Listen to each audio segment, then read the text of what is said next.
after lunch. We've got Bill Rojack from Midland Paper. Right.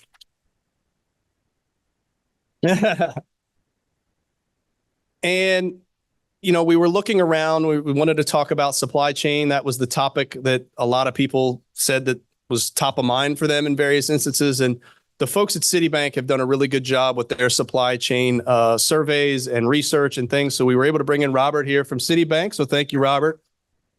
I'm coming in from New York. So let's start, Robert. We had a rate cut. People were excited about that. Maybe the cost of capital is coming down. And then today we had a port strike. So a lot of funny, great things going on. So with all of that, what did the rate cut? What did that do? What are we expecting moving forward with the port strike and supply chain and all these things?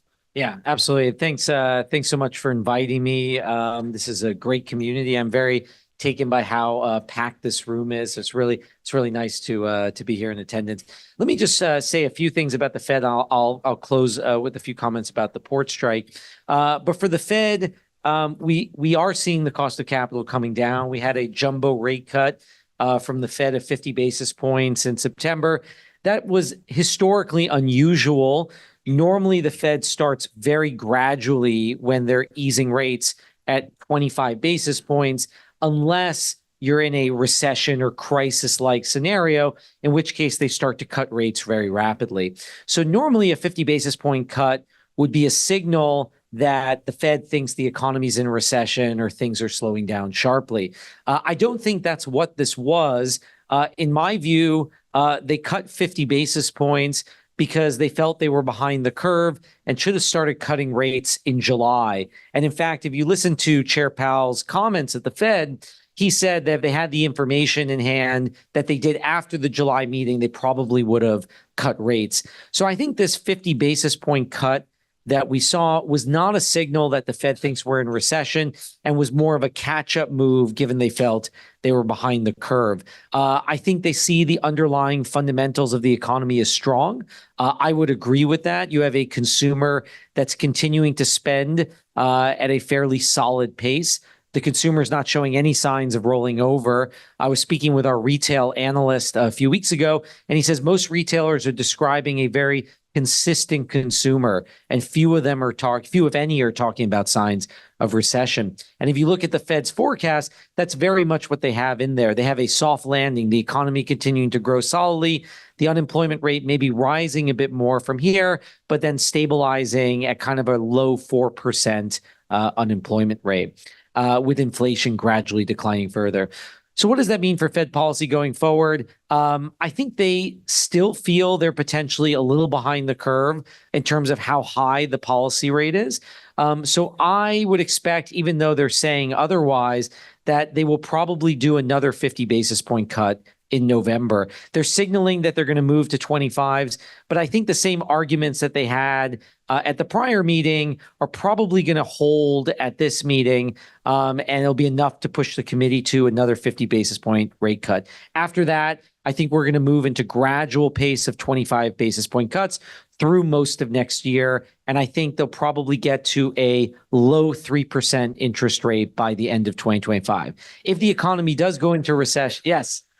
Lots of cheers. And I think if the economy does go into recession, there's no bar on how fast they could cut. So if they really thought the economy is slowing down a lot, you'd see more 50 basis point cuts. Potentially, they could even move to 75 basis point cuts if they were really starting to worry, and move even lower than a 3% handle on interest rates. But right now, my base case is kind of a low 3% by the end of next year. The port strikes, these are all risks. We always have risks in the economy. My base case, and we can get more into supply chains later, my base case is if the port strike is relatively short-lived, it's going to have very little influence on Fed policy and the overall economy. You tend to see when you have strikes in the economy that there's a lot of noise in the data, but a lot of that activity gets worked out and made up after the fact. So if this is relatively short-lived, it's not going to be a big influence on Fed policy or the macroeconomic trajectory. If it's longer lived, then we're in a situation where these things can have more effects on employment, more spillover effects to other industries, and it could be a more severe situation. So I think that's a big wild card in the element. But right now, I think the U.S. economy is in a very good place, and the Fed will be in cutting mode for most of this year and into next year. Okay. So I'm guessing, Bill, if the Fed's in cutting mode, all the paper companies are doing the same thing with their prices, right? Sorry, this is teed up. I had it. Is there an attorney in the room? We are a trade organization we that are. does not discuss pricing. Right. Yeah. So, but no, seriously, Bill, what's going on with paper right now? I first of all, he's here to talk about facts. I'm here to talk about fiction. Okay. I'll tell you where we are. Jim Elliott this morning talked about, or I guess he echoed Brian O'Leary. So Brian, I'm going to give you the quotes on this, that the supply chain is as good as it's ever been. I think that's what he said. I'm going to qualify that and say, at least on the paper side of things, the supply chain is as good as it's been since COVID, since that mess. Doesn't mean it's good, but the noise that we felt from COVID on the paper side in the supply chain, it was really loud and it was extended. It was prolonged. But it also had some lasting effects that I'm just going to say it was hastening. We all know the paper market's been contracting for a long time, since 2000, roughly, maybe a little bit before. But the lead up to 2000 was that the paper market was growing. And so what did the producers do? They built more capacity. And they built too much, too fast. All of a sudden we topped out. The market started tanking. To give everybody in the room a perspective, and I've got some slides. I don't know if you want to put them up now or not. They're going to go on the Hoover app, and you can take these home or do whatever you want with them. Yeah, it's the other one that we should start with. Of course it is. All right, so that's the import trends, right? So just to give everybody a sense. Right. No. All right. That's all right. But to give everybody a sense of what sort of precipitous decline we're talking about, in the coated paper market alone, right? And this is a different slide, but in the coated paper market alone, we've lost 91% of the capacity from 1999 in North America. 91%. Now, that's not just because demand has gone away. It means it's because no. You said I was starting on something while you. Right, no, that's good. That's good. So let's talk about that. North America right now on the coated paper side is it undersupplied? We don't know. We know that it's not way oversupplied the way that it was, and a lot of the pain that we felt was because we cut so much capacity so fast in such a short amount of time. That was the COVID pain that we felt. Okay. Well, are imports the answer? They're not. They're not. They can't be. And have a look at the trends, right? That's what you're looking at right there. The imports are as low as they've been. Why? Because Europe's taking it on the chin even worse than we are on the paper consumption side. They're cutting their capacity left and right. The only market that is growing in paper capacity is the Far East, right? And we have tariffs here in the U.S. already in place on an awful lot of Pacific Rim imports because they were dumping here and they got caught. Big ones, 100% in some cases. So that's not an answer for us long term. We've got to figure out what the right size is, but as we might be feeling less pain than we did during COVID, the truth is we don't know what the right size really is going to be. The market's still contracting. How big is book relative to the entire market? We're a deck chair off the Queen Mary. We're 5% roughly of the overall paper market. That's it. We're a pimple. Now, does that not matter? No, of course it matters. But I'm here to say, if you want to go through, I've got a lot of data and I don't want to monopolize all your time either. But I mean, this shows you just how much the North American coated free sheet. So that's for anybody who knows brand names, that's the Sterlings, the Opus, the Somerset, the Northwest Gloss, if you go back a long time. That's these grades. Look how much that's fallen. It's crazy, and how few suppliers we have left. That's not going to change for a whole variety of different reasons. But I want to set the table by talking about that first, and then we'll move on. I'll let you have some mic time. Sorry. And just so everybody, as I mentioned, these slides that Bill put together, and Robert has some handouts as well. We'll put that on the app for everybody after the fact, and get those sent out. So you will have access to those.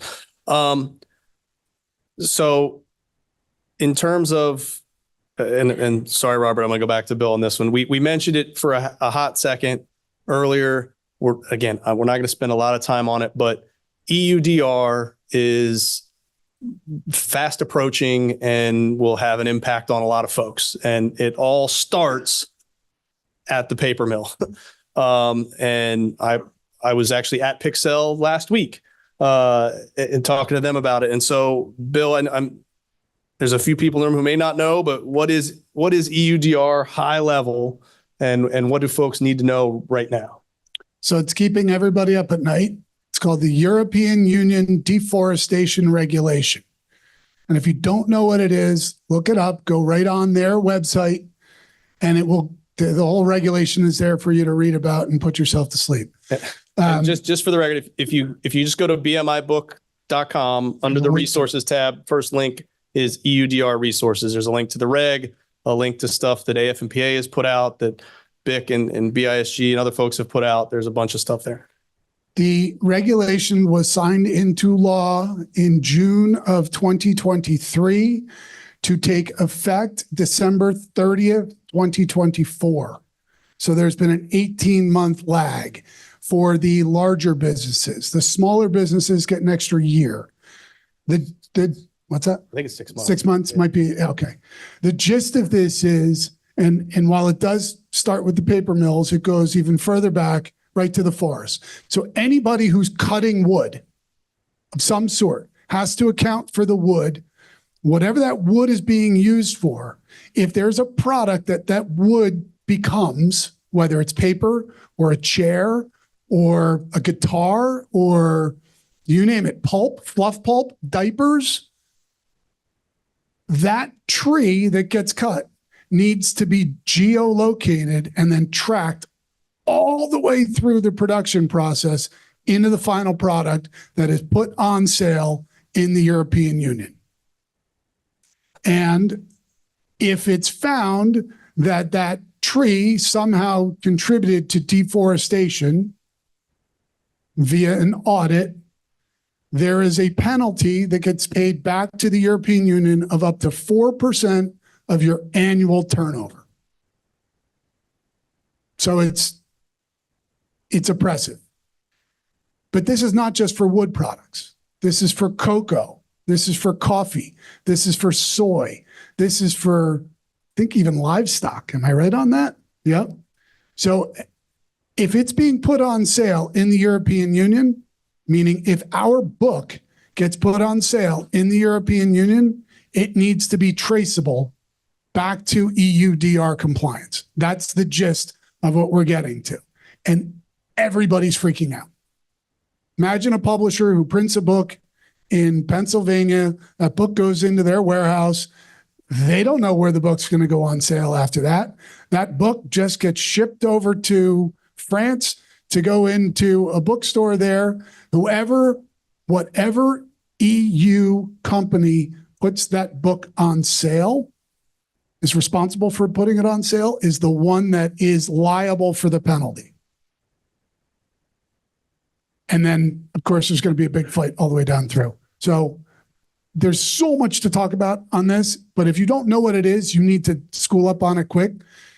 So many people are lobbying for a delay in this. I saw just this morning, Jakarta made a formal write-up to say, please, no. China has said we won't comply because we consider geolocation a security risk.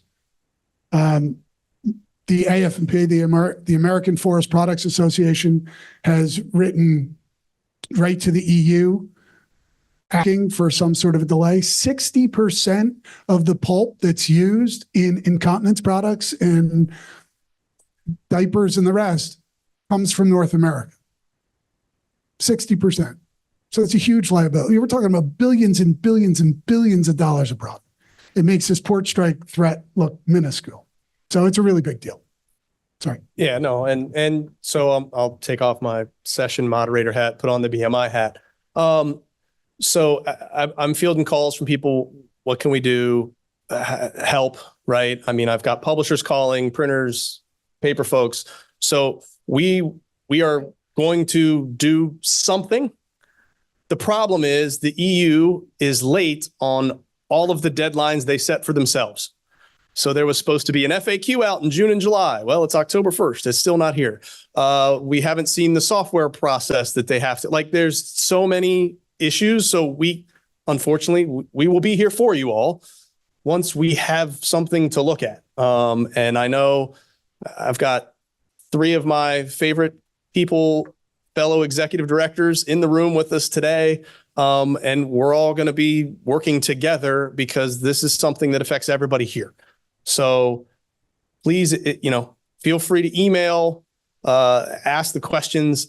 I don't have any answers because the EU hasn't provided a lot of answers yet as to how this is going to work. But just so you know, Olaf Scholz, who's the German chancellor, came out with a formal statement asking the EU to delay this. And he did it on behalf of publishers. I don't know if Bertelsmann got in his ear or not, but I expect they did. But that was his primary concern. Beyond that, though, now I just read today, M&M Mars, Nestle, and a variety of others are encouraging the EU not to delay it. So there's voice both ways in this. And from what I'm hearing from boots on the ground in Europe is the chances are they're probably not going to delay this. They may delay enforcement of it. But again, I don't know what that looks like, and no one wants to risk 4% of their turnover on a possible fine. Which is what they did with the European Union timber regulation 10 years ago. Right. They did not delay implementation, but they delayed the enforcement. So that's what I would expect, but don't take that as gospel from me. So just let you know we're here for you. We're trying to help. We just don't know what it looks like yet. But for those of you who don't import anything into Europe, you probably don't care. Well, I get it. And there's probably a few of those here, but there's some of you who maybe you import 1 to 10% of your stuff into Europe. So it's going to affect that percentage, right? And you're going to need to think about how you fulfill that percentage and working with your print partners and then in turn the paper partners, because Pixel was supposed to be here. They're not in the room, but I can say it because they've put it out there. They have said we cannot be in compliance by the end of the year. It's physically impossible for the way we work and what we do to have our papers meet this standard. And as someone who was there this week and watched it from the tree being dropped off in their yard to the end product, I don't know how you could possibly do what they want to do, because it's very difficult. And to think about a diaper manufacturer saying this is where the fill of this diaper came from, it's kind of crazy. So we'll take questions on that later. I know, but we just wanted to cover it off because I know it was a question that bubbled up, and it obviously has to do with supply chain. So Robert, we'll kind of shift away from EUDR, but oh yeah, I mean, is this something that's come up to anybody in your world in supply chain, any of these European regulations? Not to the same extent, obviously, that the two of you are expressing. I mean, it's come up in the sense that the EU has a long regulatory agenda set of issues that they're dealing with. And I think that the process or the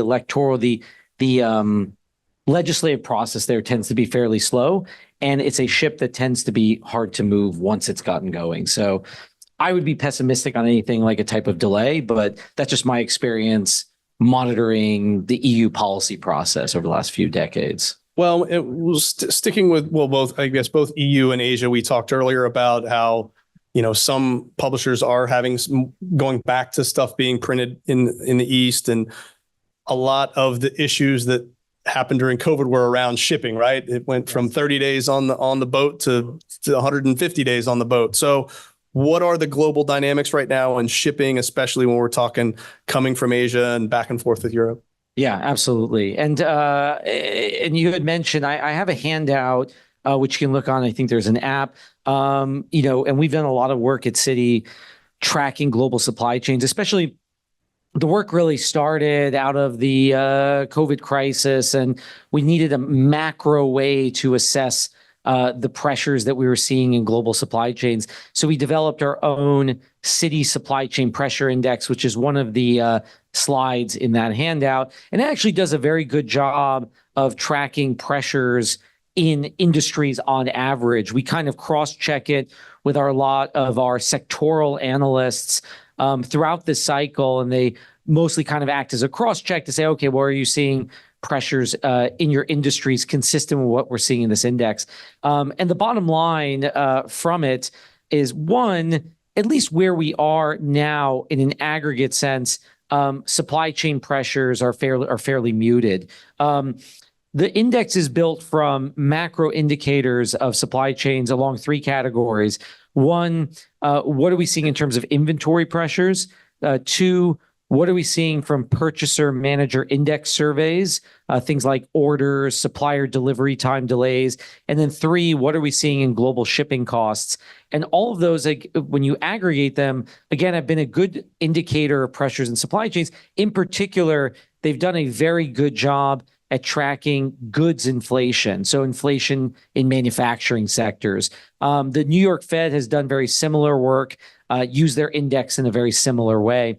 And the bottom line from it is the index hit kind of a local low last year. And during 2023, you saw, at least compared to the last decade, some of the lowest supply chain pressures on a macro sense that we saw since the several years before COVID. Now, those have been on the rise somewhat over the last year. And if you look at the components, it's really being driven by heightened pressures in shipping costs. And those have been driven by a couple factors. We had issues in the Panama Canal, but more prominently of late, one, the attacks in the Red Sea that led to disruptions in shipping routes. That's still very much ongoing. Of course, we're getting news by the day of everything going on with geopolitical risk in the Middle East. So I still think there are pretty significant risks there to shipping routes.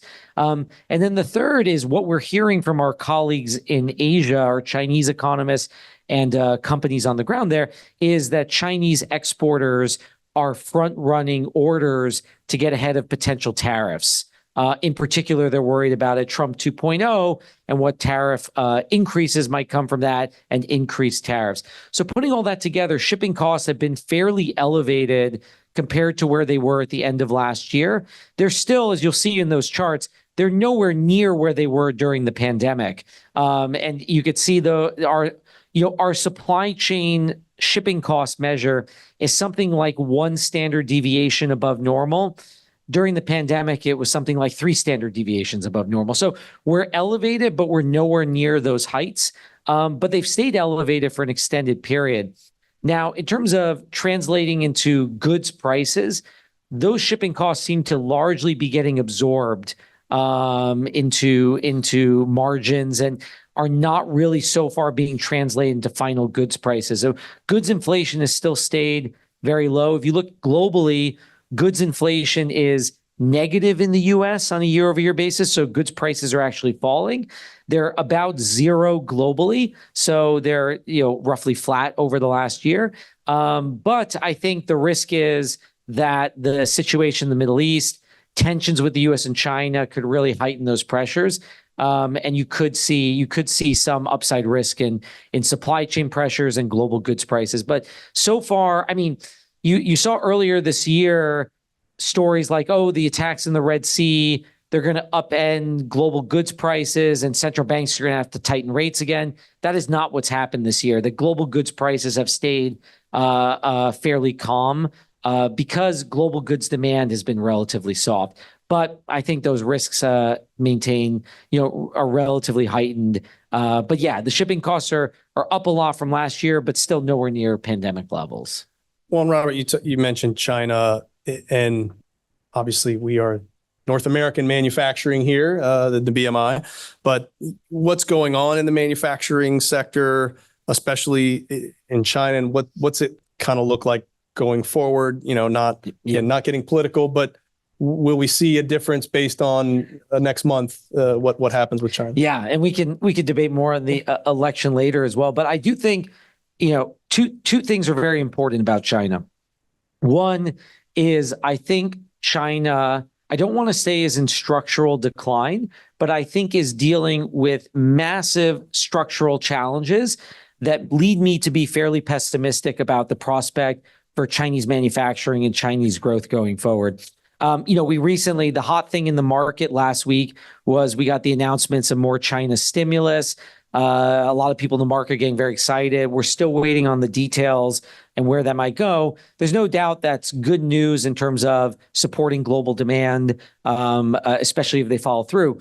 But more deeply, I think there are a couple of factors you could point to that make you very worried about China's long-term economic prospects. One, they have deeply aging demographics.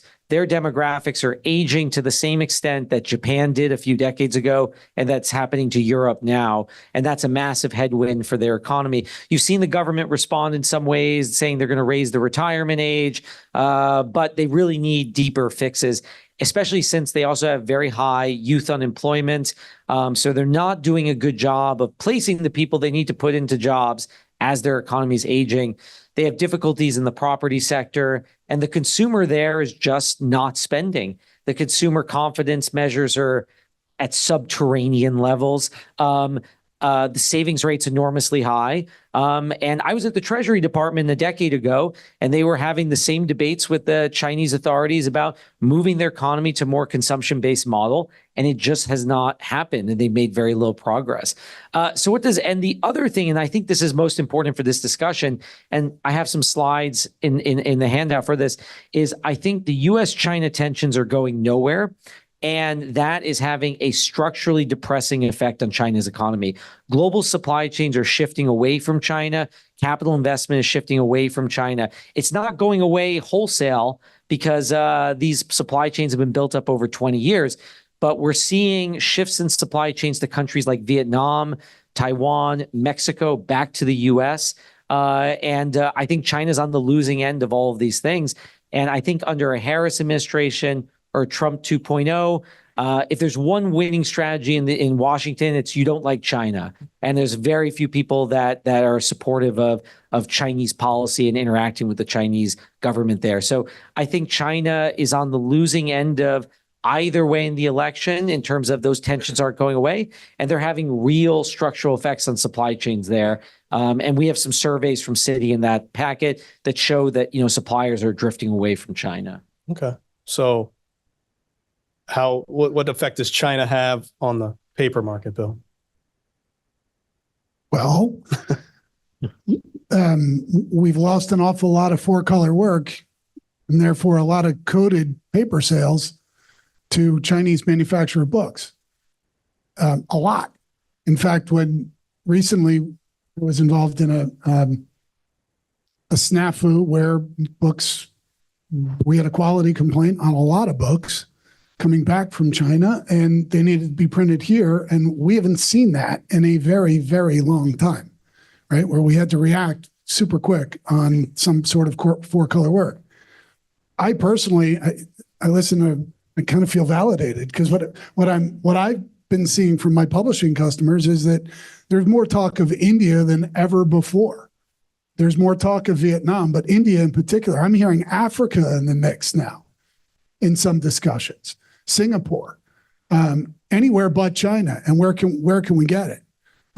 Back to something, Matt, you said earlier about EUDR. I also had a publisher intimate to me the other day that their price from China is 70% lower than their price and they can get it in North America, to the point so low that if they don't meet EUDR compliance, they don't care. It's still cheaper for them to do it there.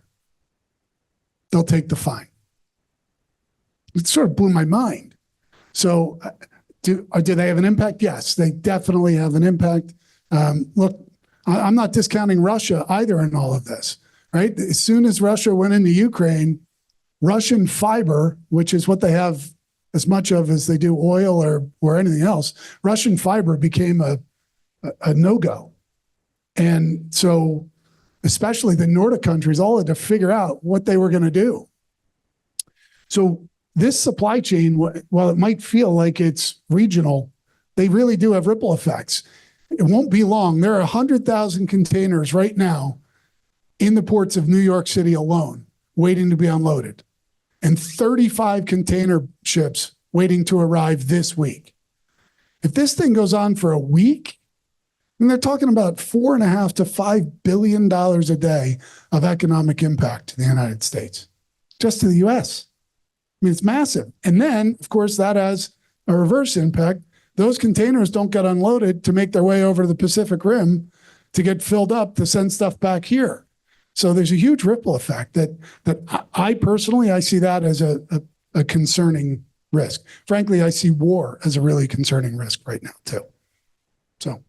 Well, and that was part of the problem during COVID, right? The empty containers weren't where they needed to be. So they had to actually ship empty containers back over to catch up, and that added to the pricing, right?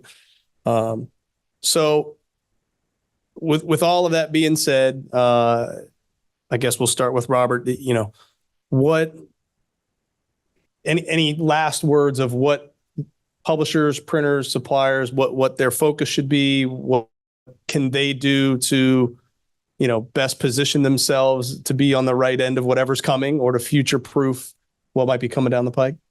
Yeah, it's a great question. I think a lot of the themes that we've been touching upon, one is I am fairly bullish on prospects for U.S. manufacturing going forward. And I do think part of that is the shift away from China. Some of that's due to economic reasons, as we talked about. Some of that's due to security reasons. But if you look, there is a lot of support on both the Democratic side and the Republican side for increasing manufacturing capacity in the U.S.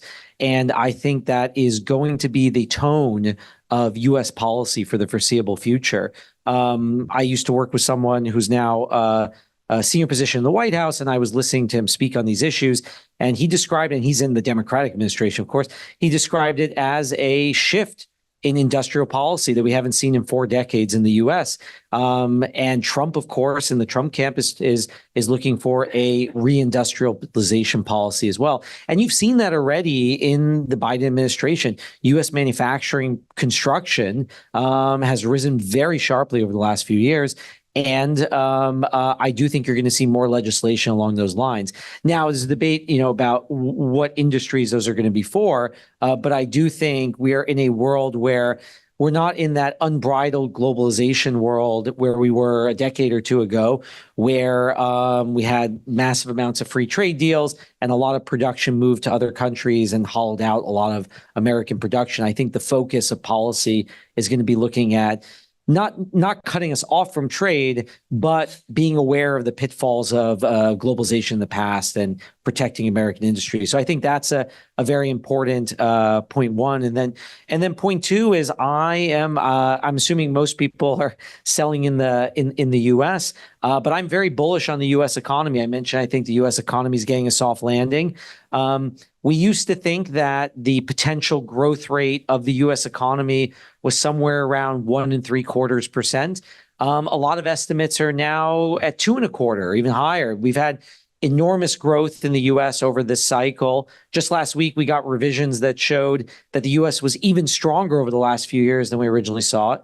And the U.S. consumer is very healthy, one of the healthiest in the world, and continues to spend. So I think long-term prospects for U.S. business, U.S. demand, I think is very good, and maybe the best it's been in a while, given how strong the U.S. economy has performed over the last few years.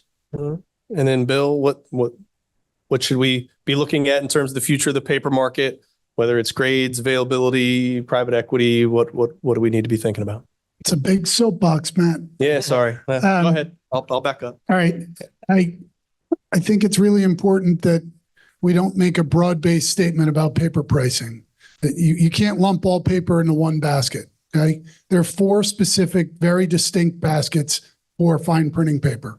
One is coated free sheet. One is coated groundwood magazines, low-end magazines. One is uncoated groundwood, which is, well, it's now what an awful lot of books are being made out of, but it's really like your workbook type stuff. And then there's uncoated free sheet, which is more, this stuff, your copy paper, what we used to make all of our books out of. Okay. Sector by sector, and that's in my slides, sector by sector, we have lost a tremendous amount of capacity in each one of those, but not all evenly. So in the uncoated free sheet, your 8.5 by 11, your Pixels of the world, your Domtars of the world, we are down to 62 machines, 10 of which represent half of all the capacity produced in the United States, in North America, actually. Okay. It's way more than half of what it was in the 1990s. And it will continue to fall as paper usage falls, right? In that category, we're not printing the way we used to, and a variety of things are driving consumption loss there. Uncoated groundwood now has been the holy grail for trade printing, which when I started my career in 1995, I would have been punched in the face if I had suggested to any of the real big editorial production folks of the trade houses that they should put their books on groundwood. I mean, it was a 4-letter word. And now a lot of the real big trade houses, that's what they're doing as a standard. And it's been happening as a slide since 2000. I can make a good argument that market, that's the old newsprint market that has sort of swung itself to make book grades, that market's oversupplied. So I can make a pretty good argument that there might be some price decline there over time, but the risk is that we lose another supplier, right? That they're going to convert their machine to something else, or they're just going to get out altogether. And then coated groundwood really doesn't apply to this group. It's really taking it on the chin of all of the markets. Coated free sheet's really important for this group, right? Our textbooks and any of our 4-color books, that stuff, we're down to 4 or 5 paper mills left in North America. That's it. A handful of machines. Those prices aren't going anywhere, guys. The people that are left owning those assets need to get a return on. And if the amount of orders that they get continues to drop, the only way they remain viable is to keep their price up. They need their cost to stay low or come down. Pulp has gone like this over the last couple of years, or last year or so. Now it's starting to make its turn down. It will give some relief to non-integrated paper mills, those that don't make their own pulp. So there's always a cycle, always a swing, but I think it's really important, especially for those that don't play in the paper market every day. Don't just say paper price and lump it all together, because that's not it. It's ill-advised. As far as what the long-term prospect is, we're going to lose more demand. We're going to lose more capacity as demand falls. And that's scary. So my message to all of it, it's just going to happen. It's what's been happening. My message to every last one of you in this room, and many of you have heard me say it, pick your partners. Figure out not just who's the low price today, but who you think is going to be here 10 years from now to support your business. And then support the heck out of them, because we need them collectively, whoever that is. Educate yourself on it, because without paper, we ain't got no printed books. And print is not dead. Amen. Bill. I always love Bill's soapboxes. But before I go to questions, I'm gonna Shelby. I'm sorry, I want to put you on the spot. Do you remember something you said? I think it was in Chicago that you learned about paper mills. Do you remember that at all? Because I remember it, but you may not remember it. You know what you learned? Shelby. I love Shelby because she came and she's been to all these now. But it was something about you didn't know you could talk to your printer or meet the paper. You don't have to. I said I put you on the spot. You don't have to. No, I'm not.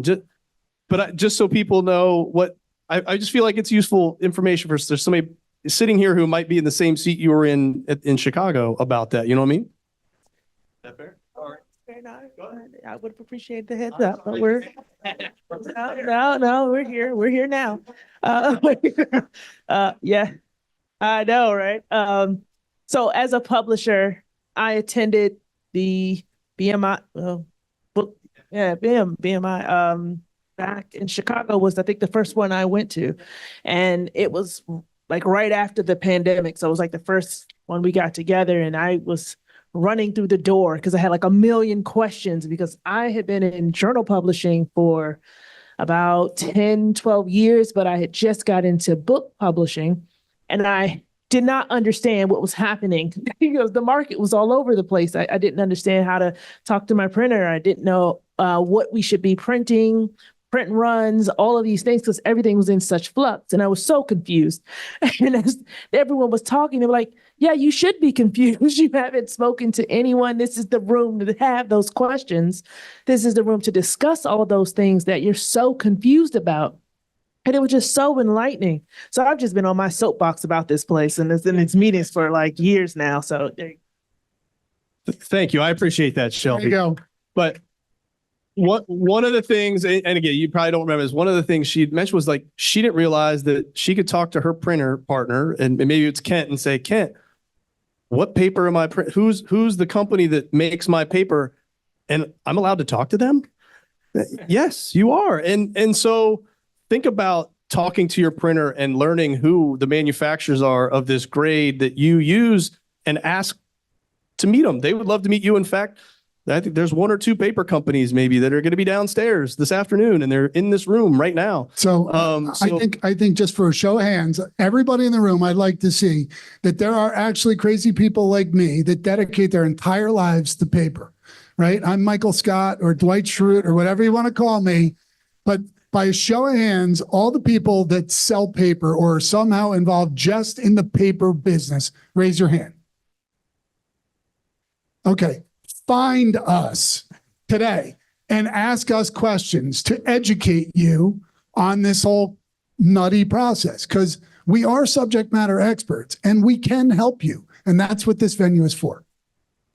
Thank you, Shelby. Sorry I put you on the spot, but I appreciate you stepping in. I'll buy you a drink later. I just wanted to circle back to the EUDR thing. So I'm Ann Morgan Miller, and we're here from Sylvamo. We're the second largest paper manufacturer in North America. We are all over this EUDR thing, obviously, because it's going to directly impact what we have to do to drive compliance. So we actually have a dedicated team that's looking into what this means for us and for our customers. And they're telling us that we're ready. We are ready to implement this by the end of the year. So we've got the tracking in place. We've got the tools in place to do that. And really, this team that's focused on EUDR at Sylvamo has kind of become a subject matter expert and a resource for a lot of our customers. So if y'all have questions about that, we're going to have a table and more information about EUDR, but just wanted to make that plug that we're on top of it and we think we're going to be ready by the end of the year. Bill, you may or may not know the answer to this question, but I'm very curious. In my book manufacturing experience, I have noticed an increase in demand for uncoated groundwood papers. Why do you think that is? It's cheaper. That's what it is. It's let's call it downgrading or whatever it is. 1994, when I started, 50-pound, 400 PPI cream white was the standard. That's what your standard 6x9 trade book went on. And there were a variety of different options for you. Right now, free sheet, there are two of those options left for you, two. And then you have to go a little bit thinner in order to, so 450, 440 PPI, which is a common becoming more common, but that comes with its own set of headaches. But then the groundwood options now, you can go to a 45-pound, 400 PPI cream, and the opacity is actually as good as, or even in some cases better than the 50-pound, 400 free sheet, because groundwood is naturally more opaque, but it's going to revert. It's going to turn yellow. It's already yellow, but it's going to turn yellow. Then the move was to 40-pound, 400 PPI groundwood. Now we're talking about a different standard altogether. Now we're talking about a 38-pound, 400 PPI cream. Guys, we're getting to the lowest common denominator. We're not going to have downgrading options anymore, right? So we're not going to be able to save money on paper with yield advantage stuff, but that's what's driving it, RJ. Matt, before I forget, the slides that I did give Matt, I really liked the first panel, Jim and Marco, talking about the consolidation. We put together some infographics of roll-ups to show how many companies now are CJK, or how many companies now are Billerud, or how many companies now are Lakeside, and when. And it's all in a cool little picture, but it's really worth you guys seeing this, because you can't believe the amount of consolidation. And I'm afraid it's going to continue. Well, and I don't want to put Marco on the spot. I know earlier Marco mentioned that his numbers were around 150 book printers in the country. Now, I'm guessing that's based on Printing United does a survey of their printing impressions, top 300 printers, and that's in all markets, right? Commercial, book, in-plant, transactional, all these things. And printers respond to this survey, and they might have said 10% of our work is book, right? So there are companies out there who, if I knock on their door and say, I'm Matt with Book Manufacturers Institute, they're like, I'm not a book manufacturer. Well, you are. You just said you make 10%. You do like $500,000, $1 million worth of book every year. You're a book manufacturer. No, I'm a commercial printer. I just make some books. So that is different than the folks that are in this room, right? The book manufacturers in this room, our membership, BMI's membership, typically is folks who 75%, mostly maybe up to 100% in most cases, their revenue is book printing. So those are the folks you have to understand who exactly you're talking to and who's doing what. Also part of the reason it's so hard for us to quantify how much paper actually goes into books, because you got to define a book. Is the manual in your glove compartment a book? So, yeah, right? Yes, but I mean, we can go on and on and on what that is, but it's just hard to define. And that's the question I get probably once a quarter. I get an email from somebody. It's like, Matt, does BMI have numbers to size the North American book market? And my response is what Bill just said. It's like, define a book. Because does it have to have a barcode? Does it have to have an ISBN? The manual in your glove compartment, the cookbook at your church, what is it, right? It's very hard to do. So the stuff that Jim was able to talk about, AAP, and then NPD BookScan was a Circana now. They've changed their name 3 times since I've been here in terms of that survey. But that's the best we get. And really all that's good for is trends, right? Because it's not perfect. It's not capturing everything, but it at least gives you some trend ideas. But it just gets harder and harder. Sorry, questions? We diverted, my bad. Questions more for Robert or Bill around supply chain, paper.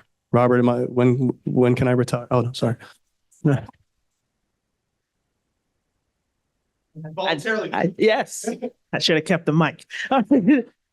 So, yes, EUDR is keeping me up at night. Okay, and so one, I'm talking to you later. But secondly, the more research I've done, the more it seems like there doesn't seem to be a way for us to actually comply. And if that's the case, I just need to know that so we can go and plan accordingly. Because if the technology doesn't exist for that tracking, especially since it's dating back from 2020, so all the paper we're currently using now, or at our print facilities, or the books currently in our warehouse, that we can't track that, right? It's all maybe just new printings. So everything in our inventory, we can't say where it came from. So I guess my question is, can we actually do this? And if we can, how soon can we do it? Is it, okay, now let's say, is it any book I print now moving forward? Or can my print suppliers from the last, I guess, 4 years provide me this information? It's unlikely in my mind that you're going to be able to go backwards with anything that's already been printed. You might find a unicorn mill that can make a claim that they've been EUDR compliant all the way through because they only have 2 or 3 wood suppliers and they know exactly where that wood comes, but they're going to be a small mill, right? You imagine the scale of some of these mills. They work with 200 sawmills. In many cases, most cases, wood isn't cut specifically to become paper. It's residual. There's chips or something that it comes from somewhere else for some other purpose that it comes to. It's almost impossible to think about tracing it backwards. But you're right. At least it's my understanding, the 2020 date is for forests that were not converted or deforested since 2020. That's my understanding. If anybody else has a different one in the room. Okay. But again, I have become so embroiled in this. I spend a tremendous amount of my day on it, not because I want to. And I'm no expert. I'm as confused as you and everybody else in the room. And I don't see an immediate solution. And that's why I don't think that they can enforce this immediately. I just don't. But it doesn't mean that's going to go away. Well, and you have to think about the paper supplier has to be able to tell you, okay, this roll of paper that you bought, here's the geo tag for that it can be put in. The printer has to know that your book only came off of that roll, because if it's a split roll, okay, now I've got multiple rolls. So that's multiple tags that have to go in, and you have to be able, as the importer of record, to know that. So they have to be able to tell you that and say, again, let's say you print 10,000 books, but you're shipping 100 to Europe. Well, okay, then you're making all 10,000 meet this spec.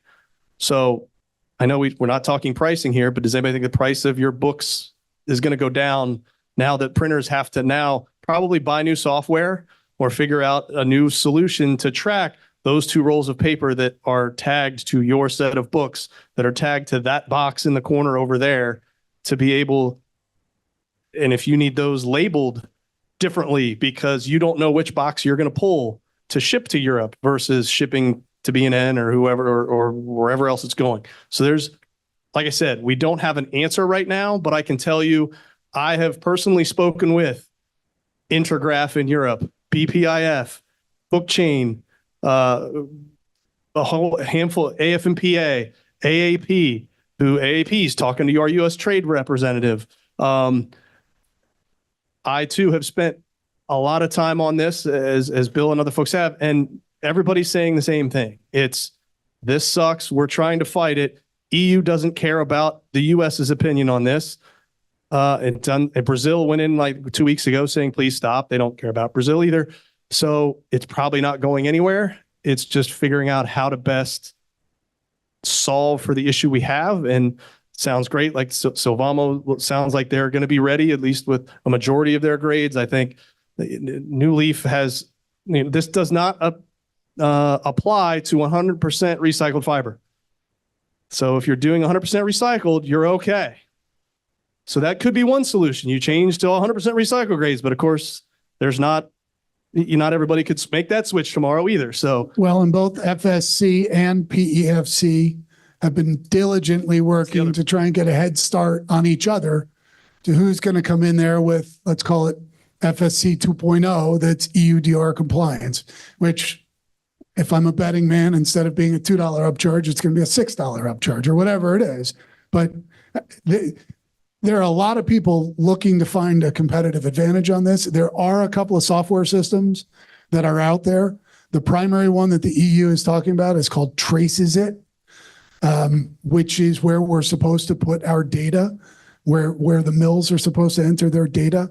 And I know a paper mill in Navigator in Europe has been part of the pilot with the EU on the traces it system. So it's not like they're not talking to the insiders. That's good, but not all paper mills are built the same. Well, and I know BISG did a great webinar a couple weeks ago with Editor about how Onyx is going to have capabilities. And so everybody's trying to solve this. I mean, I had one of the big five called me directly 2 weeks ago saying, hey, obviously we need your people to all be ready for this. How can we help as a publisher? And it's like, well, do you know anything I don't?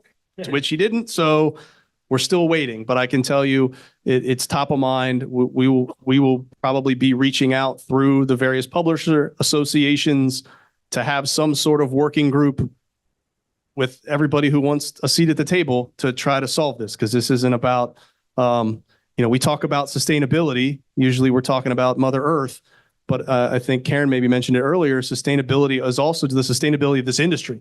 For both the publishers, printers, and suppliers in this room, we want to be the rising tide that floats all the boats so everybody can get ahead of this and do what they need to do to keep printing, selling books here and abroad. In a related topic, for those of you, with those publishers here that don't do any work in Europe, and I'm sure there are a few, a related sustainability theme, one that you should be aware of, is that carbon has taken center stage in paper, in all products, but in paper and anything manufacturing paper related. In my career, the discussion has gone from recycled fiber to some sort of a certified fiber, SFI, FSC, whatever it is. Now it's carbon, and it's who's got the lowest carbon footprint. And we want to make, whether it's your printer or the paper that your printer uses or the book that you actually produce, as low carbon impact as possible.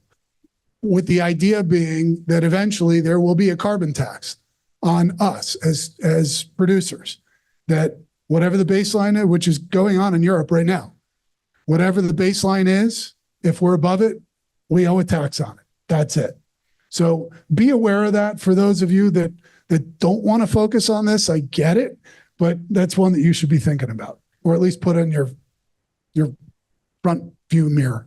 And not to make it worse, but this isn't just paper. This is end sheets and board, right? So make sure you're talking to your end sheet and board suppliers too, because it's anything that goes into this. So it's not just, you're not dictating one piece of the puzzle. There's multiple pieces that are going to have to go into this. So, yay. Any last questions for either? Oh, RJ, last one. Also glue, depending on the source or the type of glue, it could have an effect on that too. Yes, thank you. Yay. Well, really, sorry to end on that. How about those Lions last night, right? My wife's from Detroit. Come on. Thank you to Bill. Thank you to Robert. Really appreciate that insights.